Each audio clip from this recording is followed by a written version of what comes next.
नमस्कार दोस्तों, साइकोलॉजी दुनिया से मैं अनूप मिश्रा आप लोगों को बताने जा रहा हूं कि डीएलएड प्रशिक्षण के लिए प्रोजेक्ट कार्य का आदेश एससीईआरटी के द्वारा जारी हो चुका है। तो ये जो एससीईआरटी के द्वारा पत्र जारी हुआ है, इसमें क्या सूचनाएं दी गई हैं, इसको हम देखते हैं। एससीईआरटी के द्वारा ये पत्र जो आया है, निदेशक राज्य शैक्षिक अनुसंधान एवं प्रशिक्षण परिषद उत्तर प्रदेश लखनऊ के द्वारा आया है। और ये किसके लिए भेजा गया है? सभी उप शिक्षा निदेशक, प्राचार्य, जिला शिक्षा एवं प्रशिक्षण संस्थान, समस्त जनपद उत्तर प्रदेश के नाम पे भेजा गया है। पत्रांक संख्या है 664 733, 6 तारीख को यानी कि 6 मई 2020 को ये जारी हुआ है। विषय है डीएलएड प्रशिक्षण के प्रोजेक्ट कार्य के संबंध में। महोदय, कृपया परिषद कार्यालय के पत्रांक संख्या 369 से 440 बटा 2020-21 दिनांक 1/5/2020 का संदर्भ ग्रहण करने का कष्ट करें, जिसके द्वारा जिला शिक्षा प्रशिक्षण संस्थानों को ऑनलाइन डीएलएड प्रशिक्षण की व्यवस्था करने तथा उसकी सूचना प्रतिदिन ईमेल के माध्यम से उपलब्ध कराने के निर्देश दिए गए हैं। परिषद के निर्देशानुसार जिला शिक्षा एवं प्रशिक्षण संस्थानों द्वारा नियमित रूप से ऑनलाइन कक्षाएं संचालित की जा रही हैं। आप अवगत हैं कि डीएलएड प्रशिक्षण में प्रशिक्षुओं को प्रोजेक्ट कार्य भी करना होता है। उनके आंतरिक मूल्यांकन का भाग होता है। इस क्रम में इसे सप्ताह दिनांक 6/5/2020 से 12/5/2020 के लिए द्वितीय तथा चतुर्थ सेमेस्टर के प्रशिक्षुओं हेतु निम्नवत प्रोजेक्ट कार्य प्रस्तावित किए गए हैं। तो कौन कौन से प्रोजेक्ट कार्य प्रस्तावित किए गए हैं, पहले देखते हैं। सेमेस्टर द्वितीय, सेकेंड सेमेस्टर के लिए जो प्रोजेक्ट कार्य है, सेकेंड सेमेस्टर के लिए 2 विषयों में प्रोजेक्ट कार्य दिया गया है। तो जितने भी आपके विषय हैं, उन विषयों में से प्रमुख 2 विषय हैं, वर्तमान भारतीय समाज और प्रारंभिक शिक्षा और हिंदी। ये 2 विषयों का प्रोजेक्ट कार्य आपको अभी करना है। तो पहले वर्तमान भारतीय समाज एवं प्रारंभिक शिक्षा में 3 प्रकार के प्रोजेक्ट हैं। अब इन 3 प्रकारों के प्रोजेक्ट को आपको बनाना होता है। तो कैसे? पहला प्रोजेक्ट है विभिन्न शैक्षिक चुनौतियों एवं निराकरणों के उपाय की श्रेणी बनाना, यानी कि आपको शिक्षण अधिगम की प्रक्रिया को बढ़ाने में जो भी चुनौतियां सामने आ रही हैं, जो भी समस्याएं सामने आ रही हैं, उन समस्याओं का निराकरण कैसे करें, इसको श्रेणीबद्ध तरीके से एक प्रोजेक्ट के रूप में आपको प्रदर्शित करना है कि कैसे कैसे कितना अच्छा हम डेवलप करें कि शिक्षण अधिगम की प्रक्रिया यानी कि सीखने और सिखाने की प्रक्रिया और बेहतर, रोचक व सरल हो जाए। इसके बाद दूसरा टॉपिक है आपका मानवीय एवं नैतिक मूल्यों पर आधारित कहानियों, कविताओं, प्रेरक प्रसंगों का लेखन एवं संकलन, यानी कि ऐसी नैतिक मूल्यों पर आधारित कहानी और कविताएं होनी चाहिए जो समाज को एक सही दिशा प्रदान कर रही हों, जो एक प्रेरणा प्रदान कर रही हों, उदाहरण दे रही हों कि बच्चे उसको सुन के, पढ़ के आगे बढ़ना चाहें। इसके बाद अगला है सामाजिक दूरी, लैंगिक असमानता, बचपन छीनता बालश्रम, जनसंचार माध्यमों का शिक्षा पर प्रभाव में किसी एक पर पेंटिंग या पोस्टर। तो यानी कि बचपन छीनता बालश्रम, बच्चे मेहनत करते हुए उनका बचपन जा रहा है, या सोशल डिस्टेंसिंग कैसे मेंटेन करें, क्योंकि ये करेंट टॉपिक है सोशल डिस्टेंसिंग का, है ना। तो सोशल डिस्टेंसिंग को कैसे मेंटेन किया जा सकता है कोविड-19 की प्रॉब्लम से बचने के लिए, इस पर बहुत अच्छा प्रोजेक्ट आपको बनाना है, चित्र के रूप में, पोस्टर के रूप में, जो एक बहुत अच्छा मैसेज समाज को दे रहा हो। इसके बाद हिंदी विषय का जो टॉपिक है, हिंदी विषय के 3 टॉपिक हैं। पहला टॉपिक है स्थानीय लोक कथाओं का संग्रह तैयार करना, अर्थात जहाँ भी हम रह रहे होते हैं वहाँ पर स्थानीय लोक कथाएँ बहुत सारी होती हैं।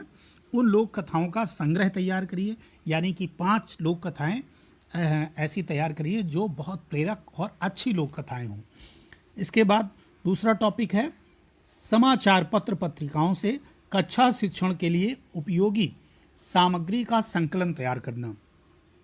समाचार पत्र पत्रिकाओं में विभिन्न चीज़ें आती हैं, जिन चीज़ों का हम शिक्षण अधिगम प्रक्रिया में प्रयोग कर सकते हैं, उनको संकलन को काट काट के, यानी जो भी फोटोज़ आ रहे हैं, जो भी मैसेजफुल कविताएं आ रही हैं, उनका हम संकलन काट काट के संकलन करके एक प्रोजेक्ट तैयार कर सकते हैं।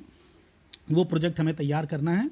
जैसे इस समय लॉकडाउन की वजह से बहुत समाचार पत्रों में ई लर्निंग के सोर्सेज बहुत आ रहे हैं पत्र पत्रिकाओं में। प्रतिदिन के समाचार पत्र पत्रिका में देखिएगा तो ई लर्निंग के सोर्सेज आ रहे हैं, जिनकी फ़ोटोज़ भी आती है, जिनके विषय में कैसे करना है ये आता है।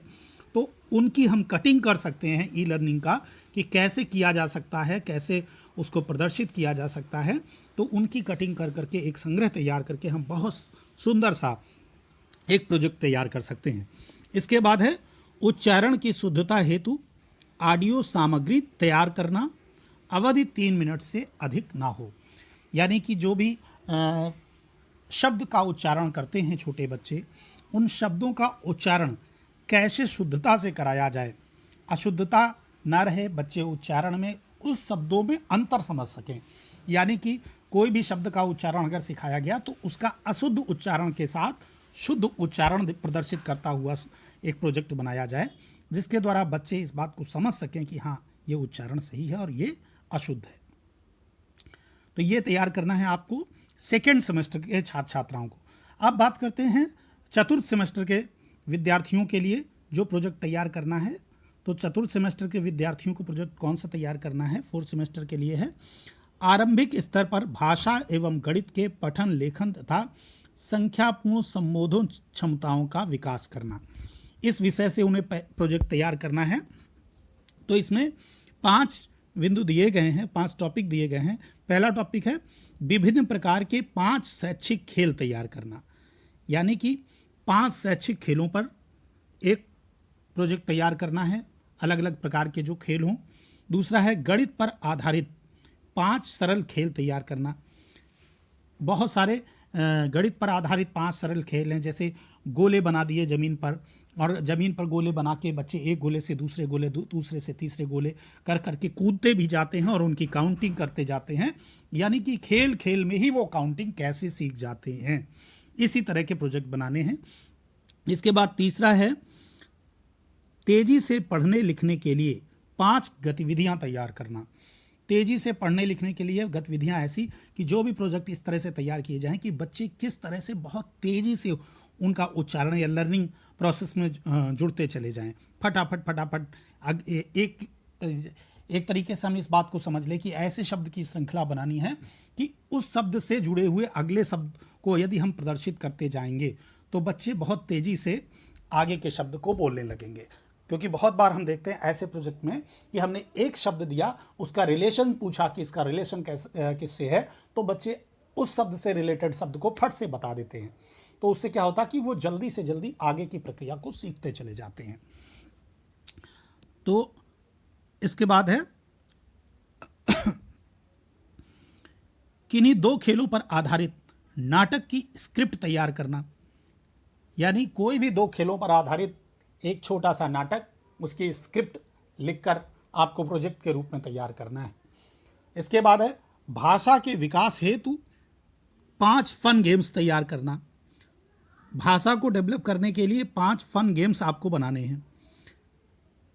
यानी कि जो ऐसे गेम्स भाषा को डेवलप करने वाले जो बच्चों को खेलने में मज़ा भी आए और उनकी भाषा भी उससे डेवलप होती चली जाए। ये तो हो गए गणितीय क्षमता में। अब बात कर रहे हैं विज्ञान में। विज्ञान में 4 टॉपिक हैं।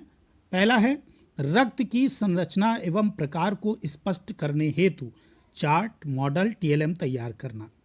यानी ब्लड सर्कुलर कैसे होता है पूरी बॉडी में, उसकी संरचना पे आपको चार्ट मॉडल बनाना है। दूसरा है पदार्थों विद्युत के चुंबकीय गुण को स्पष्ट करने हेतु चार्ट मॉडल TLM तैयार करना। यानी पदार्थों का विद्युत चुंबकीय गुण स्पष्ट करते हुए चार्ट मॉडल तैयार करना है। इसके बाद है विद्युत आकर्षण एवं प्रतिकर्षण के प्रयोग प्रदर्शन हेतु मॉडल तैयार करना। विद्युत के आकर्षण और यानी कि विद्युत कैसे अपनी ओर को खींचती है और कैसे झटकती है, इसके प्रयोग को प्रदर्शित करता हुआ एक बढ़िया सा मॉडल तैयार करना है।